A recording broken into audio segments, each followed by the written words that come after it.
Buenas noches para todos nuevamente. A continuación, para dar inicio a la exposición, quiero presentarles al docente que impartirá la sesión de hoy. Su nombre es Rodrigo Jarpa, es psicólogo, magíster en psicología clínica, doctor en sexualidad humana, fundador y docente de la Academia de Psicología y Bienestar, miembro de la World Association for Sexual Health, director del Diplomado Internacional en Sexología Clínica en ADIPA, y además es el autor de diversos libros sobre la temática, siendo su último libro publicado este año llamado Psicodélicos y mi otro yo, un viaje por la mente y la conciencia. Vamos a darle paso al profesor Rodrigo para que inicie con la presentación de hoy. Súper, muchas gracias. Muy buenas tardes, buenas noches. Veo que hay otras personas de Chile, Silvia de Ecuador, veo que hay gente de México querido, de Colombia. Me encanta que ahora se esté integrando también gente de Colombia. Vi algunas personas de Medellín. Parece que me van a invitar a un congreso en septiembre en Medellín, así que ahí nos podremos conocer. Y ahí después yo les quiero pedir datos de Guatapé, ¿sí? ¿Bonito? Ya, pero no nos vamos a desviar a mis intereses de viaje. Voy a compartir pantalla y les agradezco, hay varias camaritas prendidas, eso siempre se agradece, en la medida de lo posible. Guatapé hermoso, me ponen ya. Denme un segundo.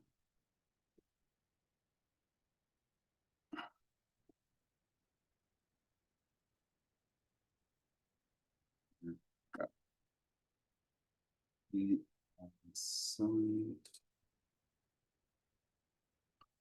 vamos a ajustar esto. Ya, ahí se ve la primera diapo. Sí, sí, tiene el título del seminario de hoy. Súper. Entonces, el título del seminario de hoy es Lo que no se habla también duele, la urgencia de incluir la sexualidad en terapia. Y como comentaba Genji, esto está asociado al programa del Diplomado Internacional en Sexología Avanzada y Terapia Sexual Especializada. ¿Por qué es importante abordar la sexualidad en terapia y por qué yo lo planteo con este carácter de urgencia? Porque, primero, la sexualidad es tan humana como el pensamiento, como las emociones, como las conductas, como todo eso que abordamos en terapia. De hecho, es todo eso. ¿Por qué entonces sigue siendo muchas veces algo evitado en el espacio terapéutico? Bueno, hay distintas razones de por qué puede ser que evitemos hablar de sexualidad. Dentro de las causas principales, y acá hay una revisión de la APA del 2019, se vio que más del 65% de los psicólogos y psicólogas clínicas reportan sentirse poco o nada preparados para abordar temas de sexualidad con sus pacientes. ¿Por qué? No se abordó muchas veces, quizás incluso en nuestra casa, en nuestro hogar, no se abordó en los colegios, en la escuela, en nuestra educación, no se abordó tampoco en pregrado y entonces, bueno, quizás junto con no sentirnos preparados, preparadas, también quizás sentimos que sigue siendo un tema tabú, algo aparte que es mejor mantener ahí apartado. También esto se puede explicar por una erotofobia aprendida o una erotofobia internalizada, donde muchas veces puede que hayamos internalizado la idea de que hablar de sexo puede incomodar, de que no es importante, de que no es prioridad, o en el contexto clínico, de que no es clínicamente relevante. También puede estar asociado a el miedo a cometer errores éticos o legales, especialmente cuando nos podemos enfrentar a prácticas sexuales no normativas o cuando, por ejemplo, nos vemos enfrentados a abordar la sexualidad con adolescentes o también con niñas o niños. Quizás nos puede incomodar y quizás podemos pensar que no, esto es algo que mejor lo dejamos fuera. Algunos casos ilustrativos, ¿ya? Y estos son casos que algunos me ha tocado ver a mí, con los que yo he trabajado y también algunos que han surgido en espacios de reuniones clínicas o supervisión. Y después les quiero contar una anécdota fuera del el contexto clínico. Luis, de 47 años, en terapia por una crisis de pareja, y en la sesión 6 revela que tiene disfunción eréctil hace mucho tiempo y esta disfunción eréctil nunca fue abordada en sus 4 años previos de psicoterapia y que finalmente son parte importante de esta crisis que está enfrentando actualmente. Ana, de 25 años, con historia de abuso sexual en su infancia y adolescencia, que había comenzado a explorar prácticas de BDSM consensuadas, pero que las oculta por temor al juicio del terapeuta. Carla, de 32 años, acude a terapia por ansiedad generalizada y en la sesión 8 menciona casi como un desliz, como que se le sale que evitaba el sexo, evitaba tener relaciones sexuales con su pareja hace más de un año. Y al preguntarle si es que lo había conversado en terapias anteriores, dijo no, porque nunca me lo preguntaron. Y entonces tampoco me atreví. Porque muchas veces cuando no se abre el espacio, cuando no se pregunta, la persona puede pensar que es inadecuado o inapropiado abrir el tema. Genji, ¿estás con la manito levantada? Sí, tenía una consulta. Estamos en la lámina que dice por qué, ¿sí? Sí, Ah, ok, sí. listo, listo. Es que pensé que estábamos atrasados o algo. No pasa nada. ¿Por qué? No, ya me diste la explicación. Sí, estamos un poco en esta reflexión de por qué puede ser que no abordemos la sexualidad, pero también, y sobre todo que es el tema del seminario, ¿por qué sí es importante abordarla? Porque entendemos que la sexualidad no puede quedar fuera de la conversación sobre el bienestar humano. No es un área separada de la psicología, de la salud mental o de las relaciones humanas, sino que es un eje transversal que moldea cómo nos vemos a nosotros mismos, cómo nos vinculamos, cómo experimentamos la vida. La sexualidad es parte de lo que somos, entonces, como una cualidad inherente a lo que somos, no es algo que podamos dejar fuera. La podemos abordar de manera más o menos directa y podemos intervenir de manera más o menos directa o con mayor o menor profundidad en función de también nuestras capacidades, pero no es algo que podamos dejar fuera. Por otro lado, existe una alta comorbilidad entre trastornos psicológicos y disfunciones sexuales. Por ejemplo, en trastornos de ansiedad, alta prevalencia de disfunciones sexuales. En depresión, muchas veces se ve afectado el deseo asociado a esta anedonia y muchas veces también los tratamientos, sobre todo pensando en tratamientos farmacológicos para algunos trastornos psicológicos, tienen como efecto secundario que afectan la esfera sexual.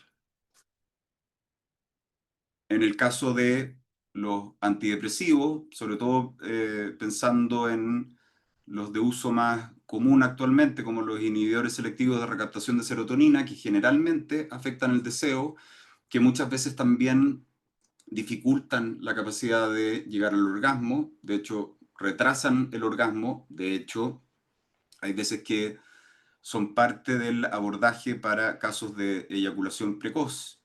Entonces, tienen un efecto en la esfera sexual. En una sociedad y en un contexto que muchas veces segmenta el conocimiento y que aísla disciplinas y que también muchas veces esto implica fragmentar a las personas, fragmentar a los propios individuos, a nuestros pacientes, consultantes, en su forma de existir, de vincularse, de ser. Esta conversación es muy necesaria y por eso yo la planteo con este carácter de urgente, para dejar en el pasado quizás esa fragmentación, dejar de lado esto de ver a las personas solamente por partes y poder tener una aproximación más integral, siendo conscientes de nuestras limitaciones, pero haciendo lo posible por aproximarnos a ese ser humano en su totalidad como ser humano. Porque, de nuevo, entendemos que la sexualidad no es algo que pueda quedar fuera de la conversación sobre el bienestar humano integral. No es un área separada de la psicología, de la salud mental o de las relaciones humanas, sino que es un eje transversal de lo que somos. Y acá, a ver, déjenme sacar que se me pone un lápiz. Voy a correr esto para acá. El valor de hablar abiertamente sobre la sexualidad reconoce y respeta la sexualidad como parte integral del ser humano, valida la importancia del sexo en la vida personal y en las relaciones, acá pensando el sexo como prácticas sexuales y entendiendo también las prácticas sexuales como una de las formas en que se vive y se expresa la sexualidad. Y entendiendo también que las prácticas sexuales, cómo se vivencian las prácticas sexuales, cómo se experimenten, pueden ser fuente de mucho placer, de conexión, de intimidad, de vínculo, que pueden ser un factor eh, protector y muy positivo, muy nutritivo en nuestros vínculos y relaciones, así como también pueden ser una fuente de mucha frustración, de mucho sufrimiento, de mucho dolor. Hablar abiertamente sobre sexualidad también demuestra apertura hacia el crecimiento personal y emocional y contrarresta la desinformación mediática y las expectativas poco realistas sobre la sexualidad. Y en ese punto, en el punto de contrarrestar la desinformación mediática y las expectativas poco realistas sobre la sexualidad, no es necesario tener una formación específica, por ejemplo, en terapia sexual. Simplemente manejar algo de información con base científica y poder psicoeducar. Muchas veces esa es una intervención suficiente, porque mucho del sufrimiento y muchas de las frustraciones en la sexualidad tienen que ver con expectativas poco realistas. Entonces, si nosotros abrimos ese espacio, psicoeducamos y quizás aterrizamos un poco las expectativas, normalizamos algunas situaciones, ya no hay nada que resolver, era simplemente eso. Entonces puede ser muy simple algunas veces, simplemente entregar información adecuada.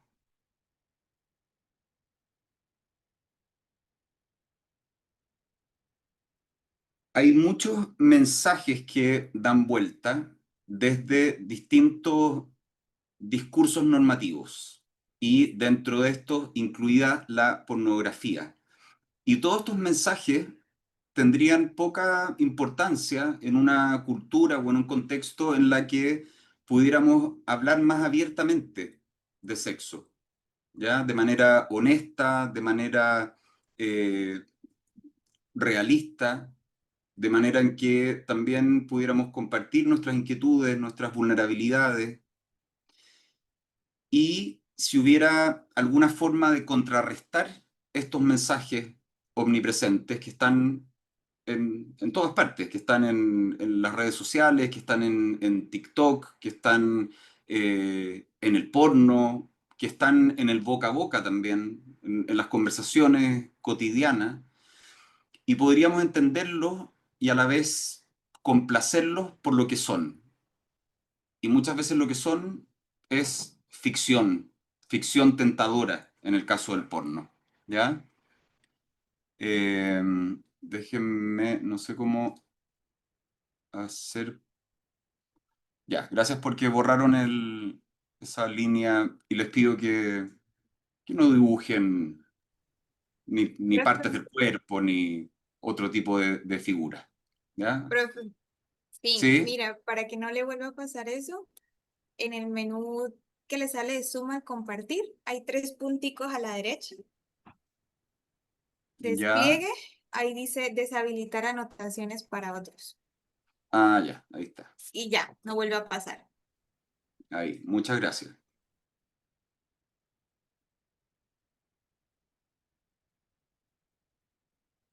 Entonces, muchas veces como no tenemos estas instancias que contrarresten toda esta, entre comillas, desinformación, nos quedamos atrapados en eso, ¿ya?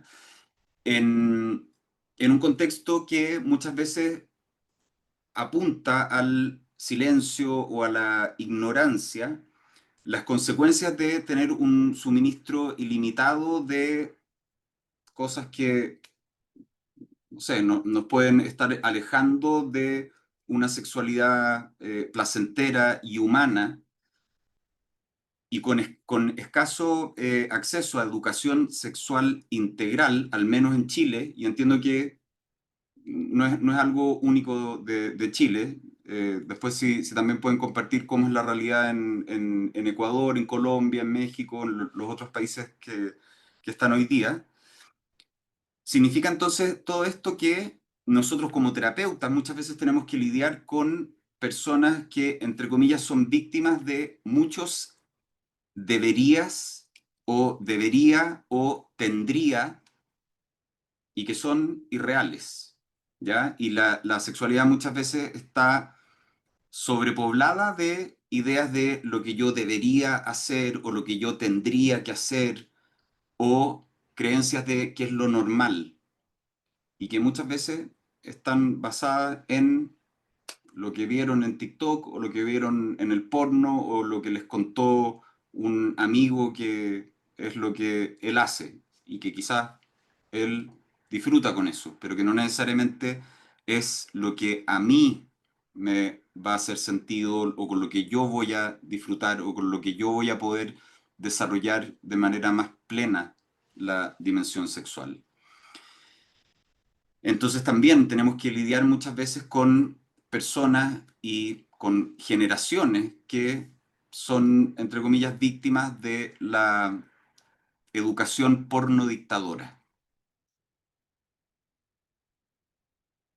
Y al menos en Chile es algo que está muy presente y que es bastante transversal en distintos niveles socioeconómicos y en distintas edades. Yo lo veo cuando voy a hacer charlas en colegios, también lo veo cuando hago clases en universidad y converso también con jóvenes universitarios. Y también lo veo mucho en la consulta, con personas adultas y de distintos rangos de edades, donde de repente tienen unas creencias que hacen pensar y que, bueno, uno también ahí lo puede conversar y que muchas veces vienen de, sobre todo, de la pornografía.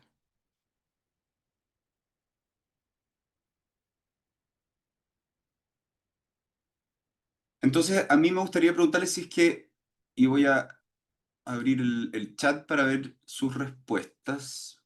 Mira, desde Argentina, Nadia. Súper. Estamos muy internacionales hoy día. Valentina, voy a leer un comentario y después me gustaría que, si es que pueden responder esa pregunta, si abordan la sexualidad de sus pacientes en terapia, que solamente comenten sí o no. Valentina dice, si la educación sexual no es heteronormativa, entonces no se hace. Ay, se me fue el... Se sigue tratando como un tabú, adicionando los altos estándares que se imponen en el sexo y últimamente la hipersexualización de los jóvenes. Hay varias cosas ahí mezcladas. Sí, muy de acuerdo.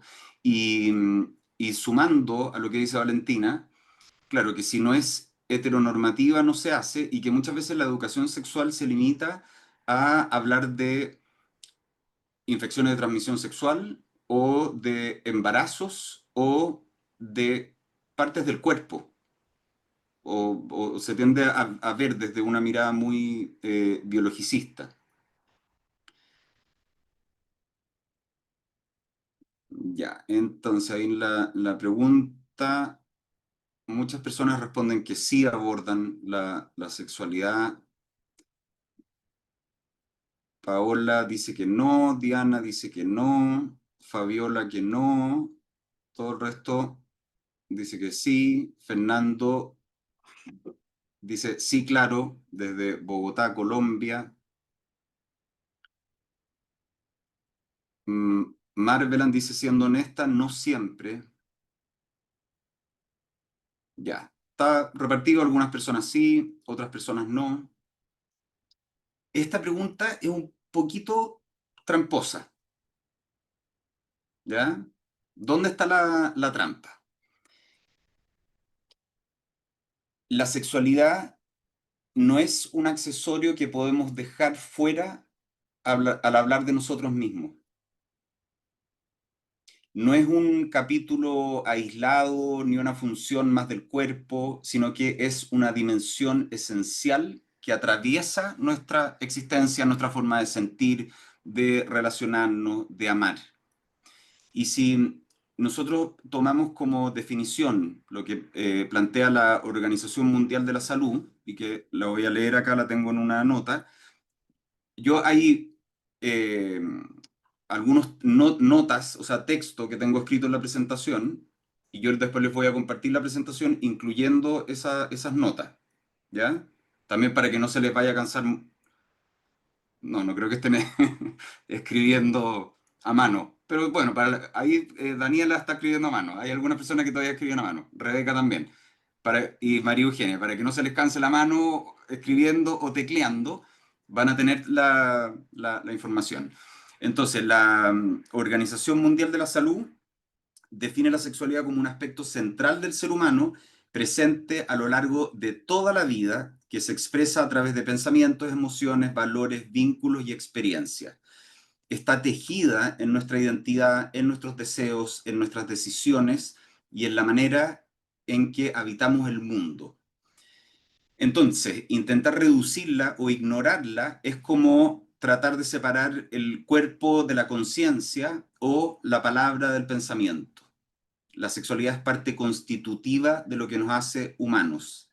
Reconocerla e integrarla nos permite vivir con mayor plenitud, libertad y conciencia de quienes somos realmente.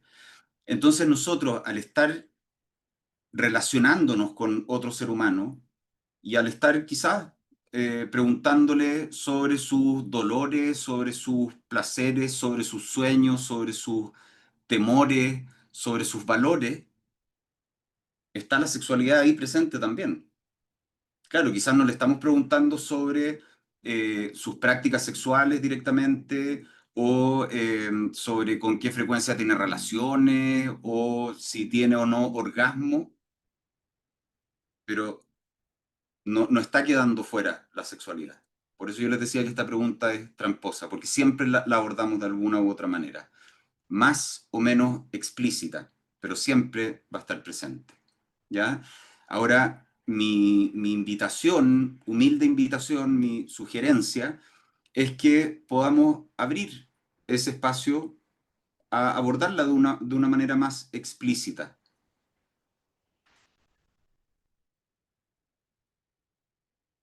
Entonces, mi invitación es a abrir la, entre comillas, caja de Pandora.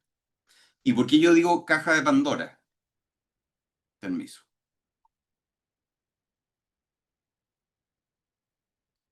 A mí se me vino esta idea después de, sobre todo de hacer capacitaciones en grupos de médicos, por ejemplo, eh, departamentos de urología o de ginecología, donde muchas veces me decían, no, yo no pregunto más allá porque hay veces que incluso hablaban de que era como abrir una caja de Pandora, ¿ya? Entonces se quedaban quizás mucho en la sintomatología biomédica, pero nada más allá. Y es difícil incluso entender la sintomatología biomédica si es que no se considera nada más allá, si no se considera cómo la persona se siente, en qué contexto está experimentando eso que experimenta. Pero bueno, muchas veces por justamente este temor de no saber cómo manejar esto, que puede ser tan amenazante, ¿ya? Pero ustedes se acuerdan qué es lo único que quedó cuando se abrió la caja de Pandora.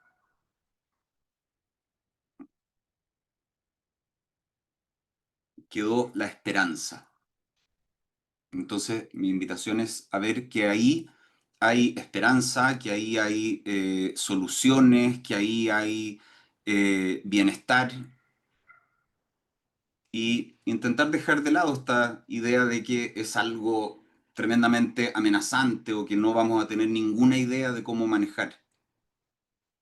Porque si bien hay algunos conocimientos técnicos específicos que sí, es necesario tener esa formación, por ejemplo, si ya vamos a hacer una terapia sexual propiamente tal, muchas veces podemos ser de mucha ayuda sin tener esos conocimientos tan específicos. Y muchas veces podemos ser de mucha ayuda simplemente al abrir ese espacio, al abrir esa, entre comillas, caja de Pandora.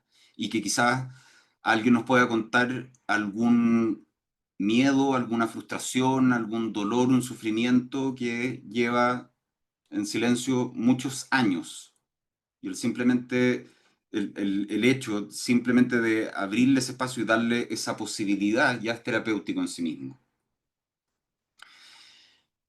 Entonces, cuando nosotros abrimos esta caja de recursos y hablamos de sexualidad, no solo estamos revelando dificultades, sino que también estamos abriendo caminos hacia soluciones y caminos hacia un bienestar integral.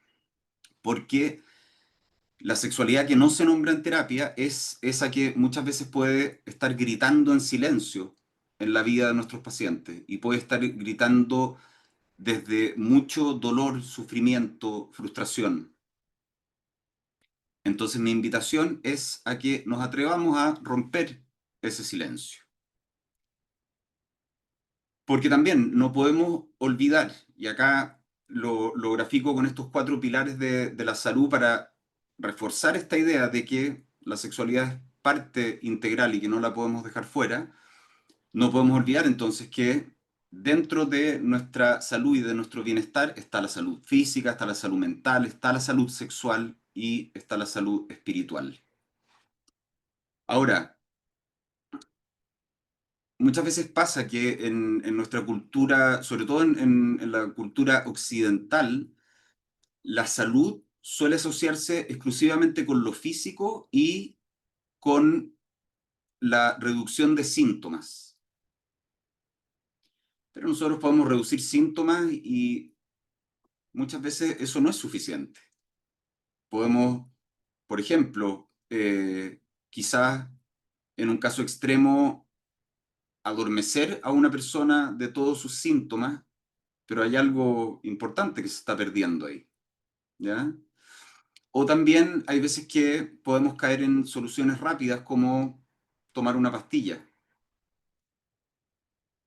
y que sabemos que, bueno, la pastilla de nuevo puede reducir síntomas, pero ¿a qué costo? Entonces, cuando nosotros consideramos estos cuatro pilares de la salud, cuatro pilares del bienestar, podemos salir de este enfoque que es tan limitado porque la salud general abarca mucho más que el bienestar físico y está sostenida por estos cuatro pilares fundamentales, todos igualmente importantes. No estoy desestimando la importancia de lo físico en ningún caso, solamente que es importante entender que no es solo eso, que no somos solo eso. Y son dimensiones o pilares que requieren de cuidado constante, de cuidado y de atención constante. Ahora, en relación a la salud espiritual, que me gusta incluirla ahí, porque hay veces que, sí, puede quedar fuera la salud mental, la salud sexual, la salud espiritual también en el contexto clínico, hay veces que quizás también puede ser algo que podamos pensar que no viene al caso. Pero si nosotros entendemos esa, entre comillas, salud espiritual como el sentido de pertenencia, la conexión humana, la creación de significado, que las personas puedan ser conscientes de sus valores, de lo que realmente les importa en la vida, del tipo de persona que quieren ser, del tipo de vínculos que quieren construir. Entonces ahí también estamos abordando esa dimensión espiritual, ¿ya? Entender esa dimensión espiritual como algo que va más allá de una religión formal, porque muchas veces se tiende a pensar solo desde ahí y a limitar al mismo tiempo. Y aunque muchas veces las distintas disciplinas han fragmentado estos pilares, es fundamental poder reintegrarlos para alcanzar un bienestar completo. De nuevo, asumiendo nuestras capacidades, nuestras limitaciones, hasta dónde podemos llegar nosotros, cuando quizás ya corresponde a el ámbito médico o debiésemos derivar o tener interconsulta, etcétera. Y aquí la sexología, y por qué para mí es algo que me maravilla y me gusta tanto, porque la sexología nos ofrece un marco único para conectar estos pilares y nos permite poder integrar el cuerpo, la mente, la sexualidad, el espíritu. Y en general, quizás acá me voy a desviar un poquito del tema porque, bueno, yo creo que da para mucho más, pero en general los estudios de personas que reportan los mayores niveles de satisfacción sexual y que tienen experiencias y prácticas sexuales más placenteras, son experiencias que claramente incluyen una integración de todo lo que somos, ¿ya? De una presencia, de una conexión con el cuerpo, con los sentidos, de un bienestar mental, emocional, también de una salud física, porque también somos un cuerpo, y muchas veces son experiencias que tienen una connotación espiritual, de nuevo, no religiosa, pero muchas veces una connotación espiritual, de trascendencia, de una conexión profunda, de incluso de una connotación mística.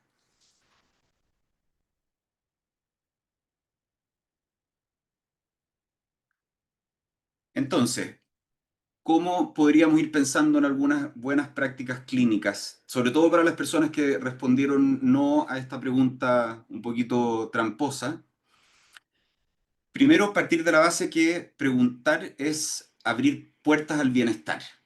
¿Ya? Y estos son algunos ejemplos de buenas prácticas clínicas. Explorar activamente desde el inicio, siempre con ética, con cuidado, con consentimiento, siendo consciente también de la realidad de cada persona. Hay personas con las que tenemos que ir quizás mucho más paso a paso, ¿ya? Eh, con más cuidado. Y una manera de preguntar y de abrir esta conversación de manera más explícita, como les decía, por ejemplo, ¿te gustaría que también revisáramos cómo ha sido tu vida sexual o tu relación con el placer? ¿Sientes que hay algo que nunca has podido contar en terapia? Esa pregunta es muy útil, ¿ya? Hay veces que pueden salir distintas cosas, pero hay veces que, muchas veces, por todo lo que hablábamos, por el contexto, Muchas veces eso que no han podido contar en terapia, que nunca se han atrevido a contar, puede estar relacionado con algo en la esfera sexual. Podemos normalizar el interés clínico de por qué estamos preguntando, ¿ya? Por ejemplo, diciendo hablar de sexo es hablar de salud mental y es una parte legítima de tu bienestar y importante siempre validar sin prejuicio frente a fantasías, dificultades, prácticas o estos secretos sexuales. Esto evita también patologizar prácticas no convencionales y eh, podemos ir integrando la diversidad sexoafectiva, corporal, relacional y también nos permite, es una instancia útil porque nos permite identificar las narrativas culturales que moldean la sexualidad de la persona. Y esas narrativas culturales muchas veces no solamente influyen en la dimensión sexual, sino que en distintos ámbitos. Otros ejemplos súper concretos de cómo abrir esta conversación. Muchas personas tienen dudas o preocupaciones sobre su vida sexual y no siempre se sienten cómodas sacando el tema. ¿Te gustaría conversar sobre esto? Entonces nosotros estamos normalizando que puedan haber preocupaciones, que pueda generar cierta incomodidad y abrimos el espacio de la conversación con esa pregunta. Es común que durante épocas de estrés, ansiedad o cambios importantes en la vida, la sexualidad se vea afectada. ¿Has notado algo así últimamente que quisieras comentarme?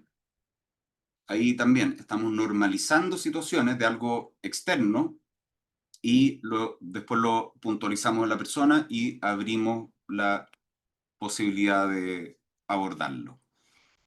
Generalmente les pregunto a todas las personas con las que trabajo sobre cómo va su vida sexual porque es parte importante del bienestar general. ¿Te parece bien si hablamos un poco sobre esto? Estos son algunos ejemplos. Hay muchas formas de poder hacerlo. ¿Ya? Lo mismo con el uso de psicofármacos. Hay muchas personas que cuando están en tratamiento con, no sé, sertralina, eh, notan algunos cambios en la esfera sexual. ¿Hay algún cambio que hayas notado tú? ¿Hay algo que te haya llamado la atención, que quieras que conversemos? Esa es una forma de abrir ese espacio.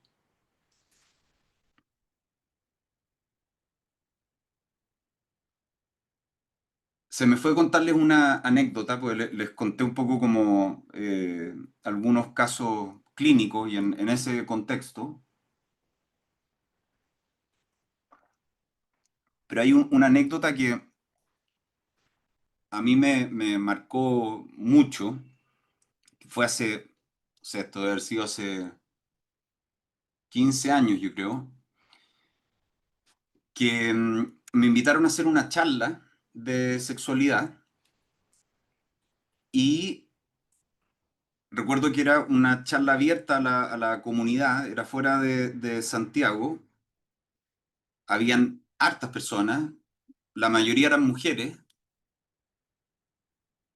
que eso es algo bien también que nos dice bastante, que creo que tiene que ver con aspectos culturales. En general, las mujeres van más a ese tipo de instancias. Es algo que ha ido cambiando, ¿ya?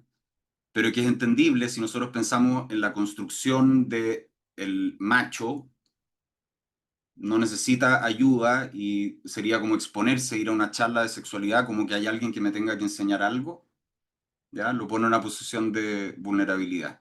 Pero eso ha ido cambiando con los años, ¿ya? Eh, pero en general, en mi experiencia, en esas instancias van más mujeres. Y me acuerdo que en algún momento hablé sobre la eyaculación femenina.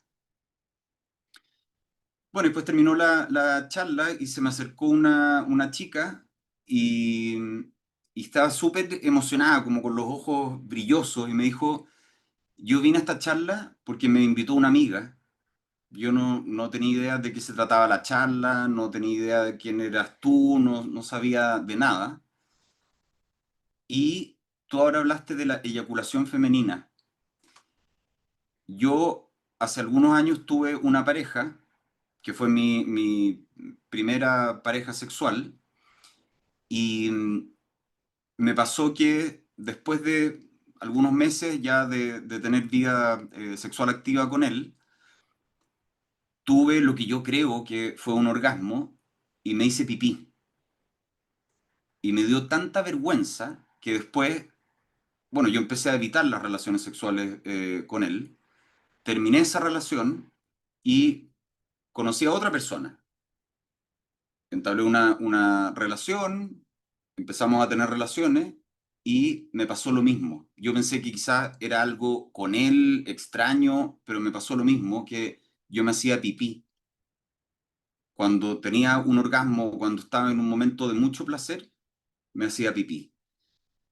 Y para mí era tan vergonzoso, era tan difícil y era tan extraño, me sentía tan enferma como un bicho raro, que yo terminé con esa pareja y decidí enfocarme en mi estudio y en muchos momentos me planteé no volver a tener pareja nunca más, porque prefería estar sola, prefería salir con mis amigas, siempre he tenido muchos hobbies, seguir enfocándome en mi estudio y cultivar todo eso a volver a enfrentarme a la vergüenza de hacer mi pipí mientras estaba teniendo relaciones sexuales. Y ahora me doy cuenta de que no era que me hiciera pipí. Entonces, como información, eso es simple información que puede tener un impacto tan profundo. Pero cuando no se habla, cuando se silencia, cuando no hay acceso a esa información, la persona se queda con ese sufrimiento. Y que en ese caso también estaba muy marcado por esta sensación de ser como un bicho raro, me decía ella. ¿Ya? Como ella pensaba que era algo que no le pasaba a nadie más y también que no se atrevía a conversar con otras personas porque encontraba que era algo tan como de otro planeta que quizás iba a generar un rechazo en otras personas.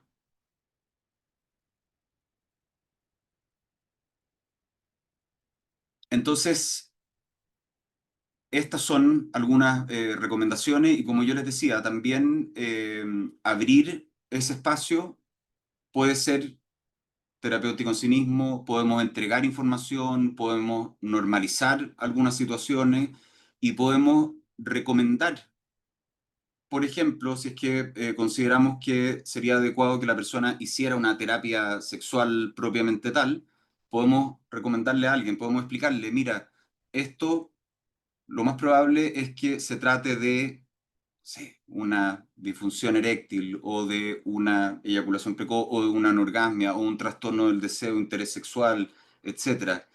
Y esto se puede trabajar con un terapeuta sexual y podemos quizás ayudar a esa persona a buscar a alguien con quien pueda seguir trabajando, si es que no está dentro de nuestras capacidades, en el fondo. Pero también puede estar dentro de nuestras capacidades. Y bueno, este seminario también está enmarcado dentro del contexto de el diplomado de sexología, y la sexología es apasionante. Y la sexología es un regalo que yo creo que nos podemos hacer a nosotros, a nosotras, y que también podemos hacer y podemos entregar a las personas con las que trabajamos. Tiene distintas aristas la sexología y en este contexto la podemos entender como el estudio científico del hecho de los sexos y sus consecuencias, el estudio científico del sexo y de la sexualidad. Y tiene distintas líneas de intervención que las podemos definir y simplificar como la educación sexual, el asesoramiento sexual y la terapia sexual. Y la terapia sexual también es un campo maravilloso. La terapia sexual se enfoca en la evaluación, el diagnóstico y el tratamiento de las disfunciones sexuales. ¿ya?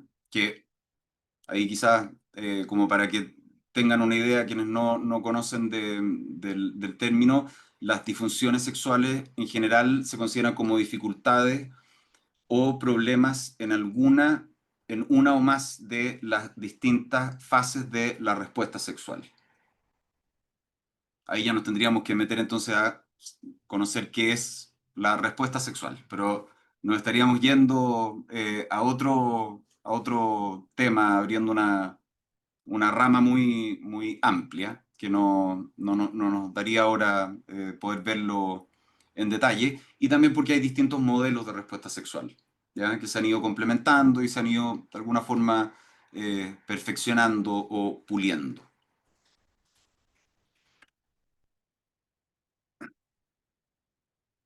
Entonces queda la invitación hecha para que conozcan el diplomado.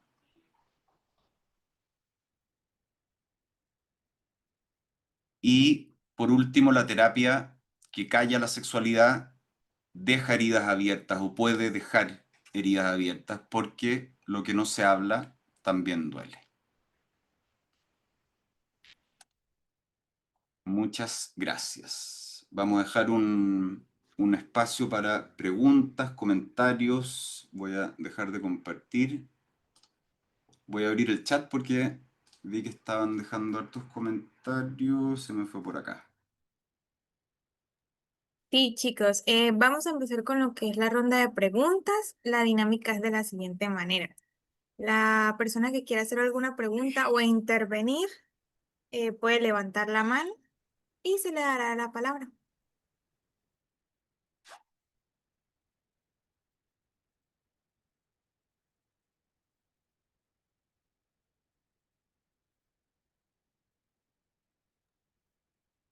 Vamos a mirar mientras... Ah, bueno, salió Laura. Vamos a darle activar micrófono, Laura. Laura, y si puedes prender la cámara. Aparte que para verte, porque con ese apellido,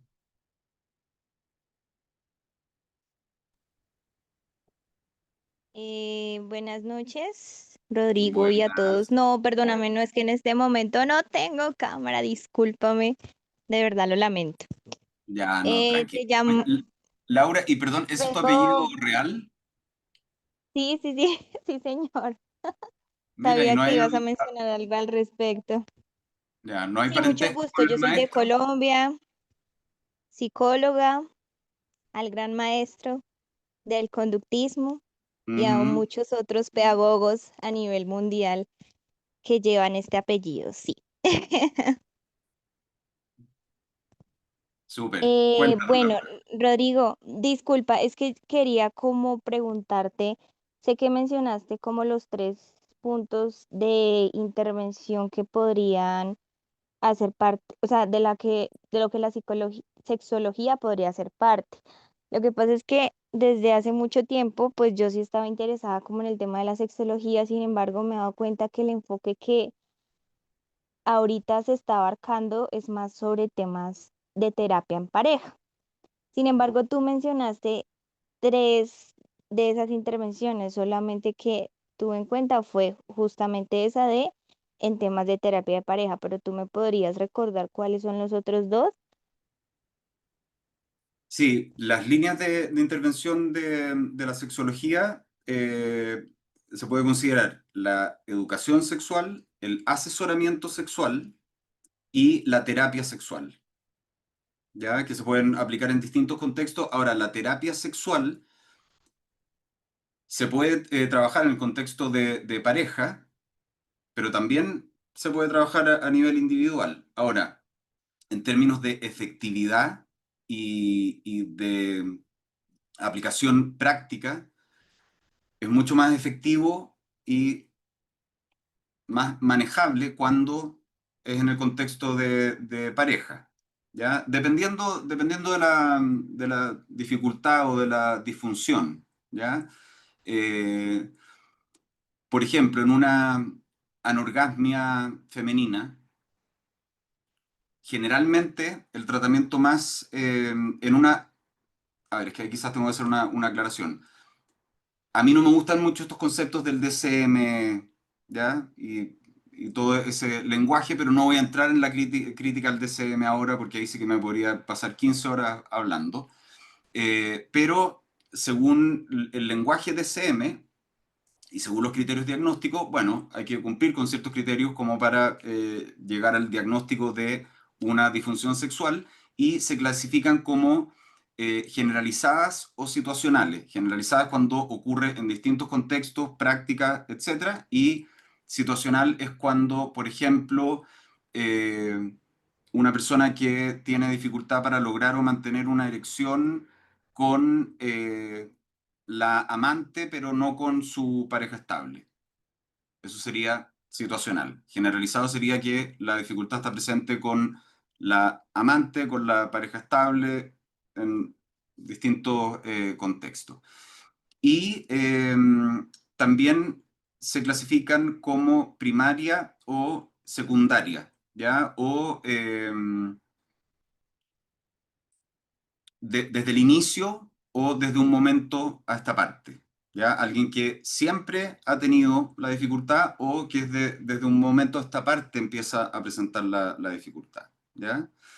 Ahora, ¿por qué hice esta aclaración? Pues, por ejemplo, en una anorgasmia femenina, el tratamiento más adecuado es que la persona, la mujer, en este caso hablando en términos genéricos, aprende, si es que se trata de una anorgasmia generalizada primaria, es decir, que nunca ha tenido orgasmo en ningún contexto, ni forma de estimulación, ni práctica, que aprenda a tener orgasmo por ella misma y que luego se generalice ese aprendizaje al contexto de un otro, ¿ya? Y eso anda súper bien, pero claro, si pensamos, por ejemplo, en una disfunción eréctil y no hay pareja estable, se puede hacer un poquito más complejo. Pero lo que voy que la terapia sexual se puede trabajar también a nivel individual, no solamente es en el contexto de pareja. No sé si ahí respondí a tu pregunta.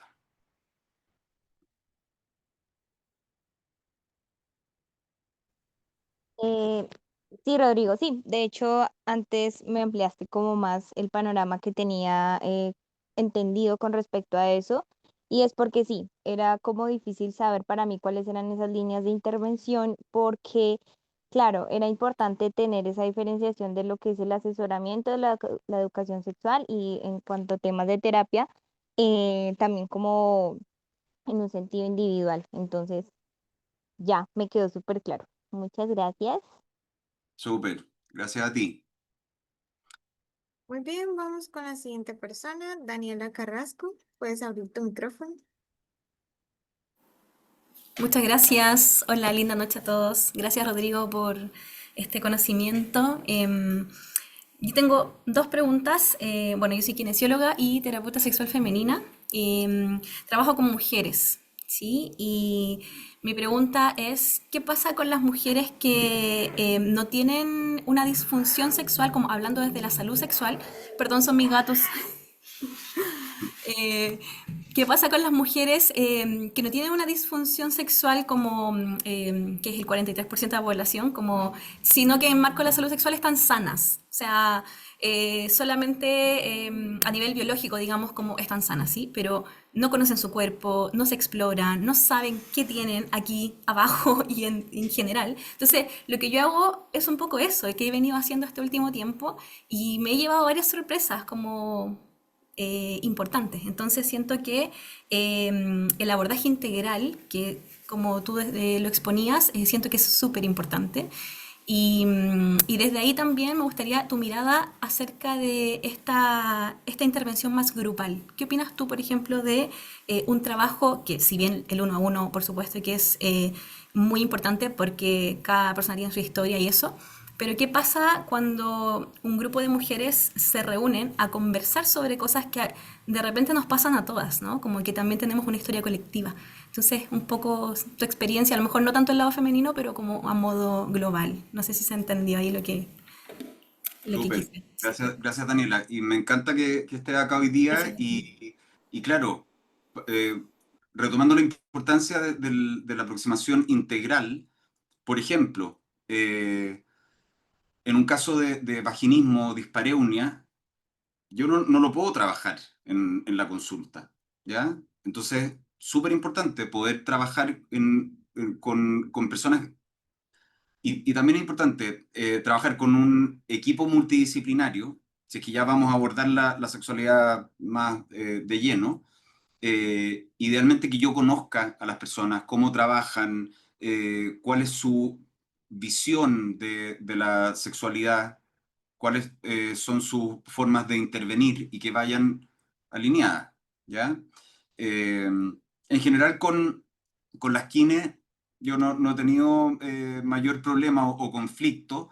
eh, y ¿A qué me refiero con este conflicto? Por ejemplo, si yo me llega no sé, un joven de 18 que me dice que ha tenido dificultad para lograr o mantener una erección en el contexto de, no sé, en la disco, después de haber tomado alcohol o haber consumido droga, y quizás se ha repetido otras veces con personas que no tienen un vínculo y que se le ha generado mucha ansiedad, que se ha sentido muy nervioso, pero que, por ejemplo, en la masturbación no tiene ningún problema de erección, que entonces, a nivel físico funciona todo bien, donde es evidente que sería algo psicógeno, pero quizás yo lo puedo mandar a un urólogo y el urólogo le da pastillas, le da Viagra o sildenafil, ¿ya?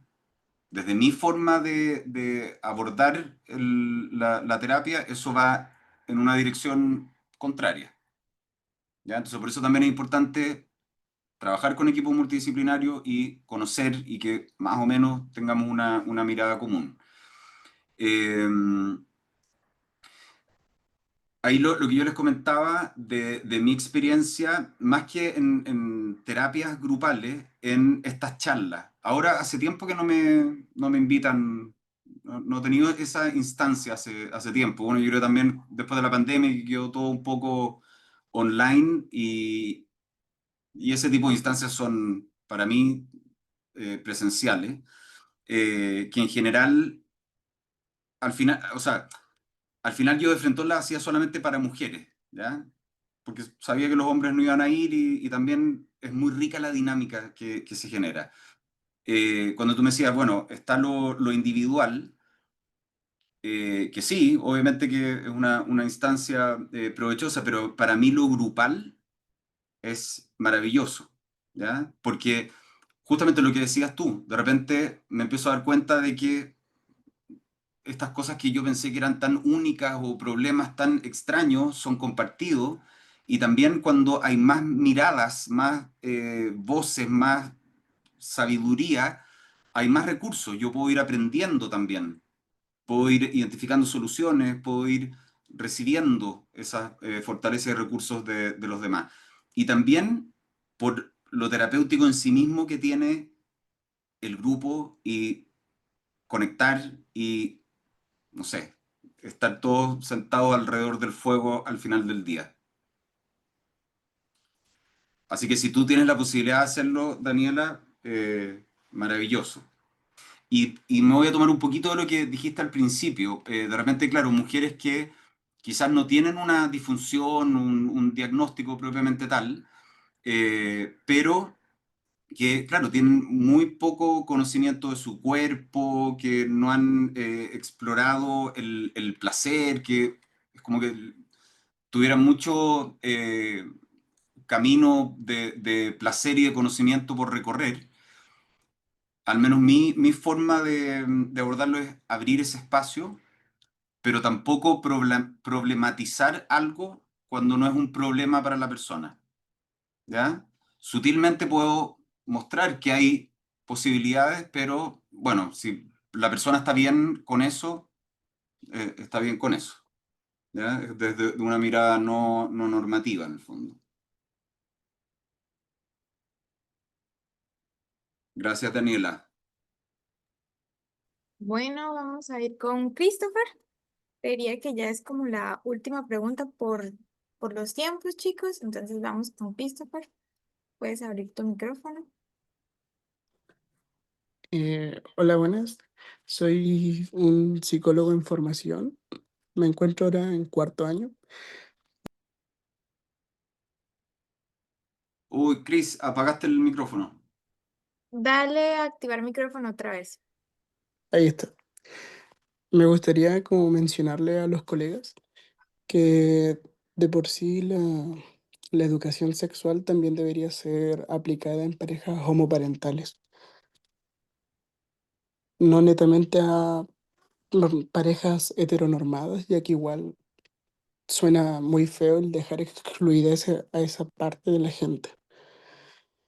Y como tal, tengo una pregunta que me gustaría aclarar, que desde qué edad se ve como, o sea, desde qué edad se puede empezar a hacer una charla de una psicoeducación como tal en adolescentes, en temas de farmacología que también.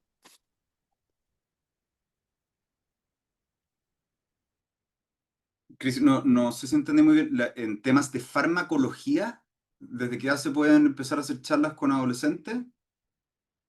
Sí, debido a que igual hay fármacos que generan disfunción eréctil, y a qué edad sería como lo recomendable mencionarle eso a adolescentes. Ya, mira, en general hay plantearte que si entendemos la sexualidad como algo mucho más amplio que prácticas sexuales genitales, se puede hacer desde siempre. ¿Ya? Si nosotros tomamos como ejemplo los países que son referentes en educación sexual, comienzan en prebásica. Y claro, en prebásica les hablan del cuerpo, de emociones, de relaciones, ¿ya? Entonces, educación sexual en el amplio sentido, desde siempre, desde que tengan lenguaje, ¿ya? Que puedan entender esa intervención. Ahora, mi recomendación cuando tú me haces esta pregunta relacionada con los fármacos y los efectos que pueden tener en la esfera sexual, también una recomendación genérica es cuando yo hago intervenciones con adolescentes en colegios, escuelas o en otros contextos, yo pido que antes dejen preguntas anónimas en una cajita o esto como buzón de preguntas. Entonces así yo puedo abordar y hacer la intervención más a la medida, ¿ya? Respondiendo a las preguntas, las inquietudes que tienen. Igual hay temas que yo abordo que considero que puedan ser relevantes según la edad y el contexto, aunque no me los pregunten, pero eso me ayuda mucho a puntualizar más la intervención.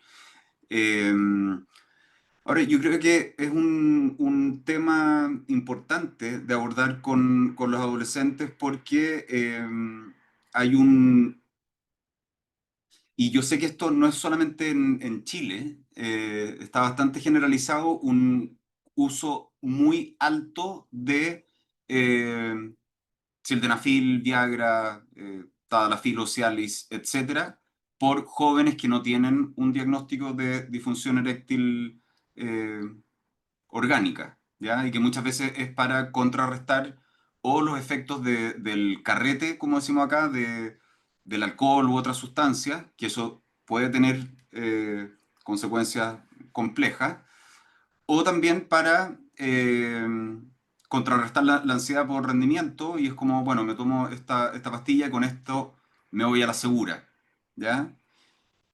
Porque ahí yo comenté que eso iba en una línea muy distinta de intervención de lo que nosotros podríamos hacer en la terapia, porque eso va en la línea de la evitación. Evito la incertidumbre, evito la ansiedad, me tomo la pastilla. Y en la terapia justamente lo que se hace es ir haciendo, cuando hay una situación que genera ansiedad, exponerse gradualmente a la ansiedad o exponerse a la ansiedad más que evitar. ¿Ya? Entonces son como abordajes casi contrapuestos. Ya. Yo sé Bueno, sé que estamos en el tiempo y les agradezco muchísimo la participación. Hay muchas manitos levantadas. Me encantaría poder quedarme conversando con ustedes más rato, pero no quiero abusar. Solamente preguntar, hay una persona que no puso el nombre, que dice iPhone, y que dejó en el chat, como paciente nunca me han preguntado. Si pudiera comentar, eh, si es que le hubiese gustado que le preguntaran, como compartir un poquito la experiencia, y si no se entiende también, no pasa nada.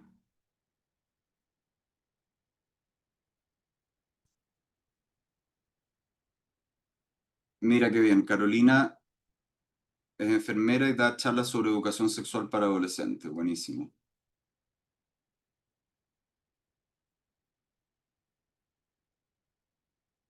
En adicciones, tema recurrente, consumo de pornografía, prácticas no convencionales.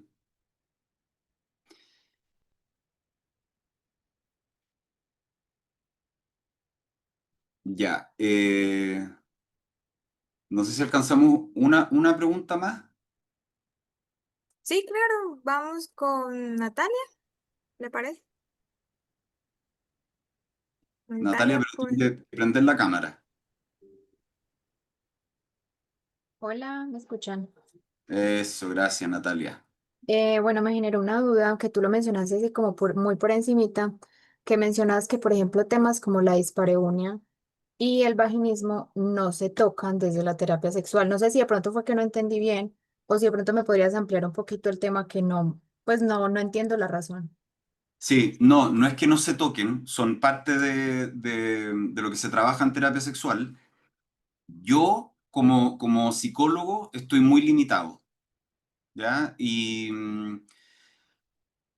si ustedes revisan la bibliografía, hay algunos manuales que plantean que nosotras, como psicólogos, psicólogas, podríamos abordar por ejemplo, el vaginismo, ¿ya? Dando la indicación de que, por ejemplo, introduzca primero un dedo, etcétera, como haciendo esta desensibilización gradual, pero yo no tengo cómo saber bien cómo lo está haciendo, si es que hay estos como trigger points, puntos, gatillos de contracción, el dolor, o sea, me veo muy limitado, ¿ya? En mi experiencia es muchísimo más efectivo, recomendable y responsable trabajarlo con una kine especialista en piso pélvico, pero sí es algo que se aborda en terapia sexual.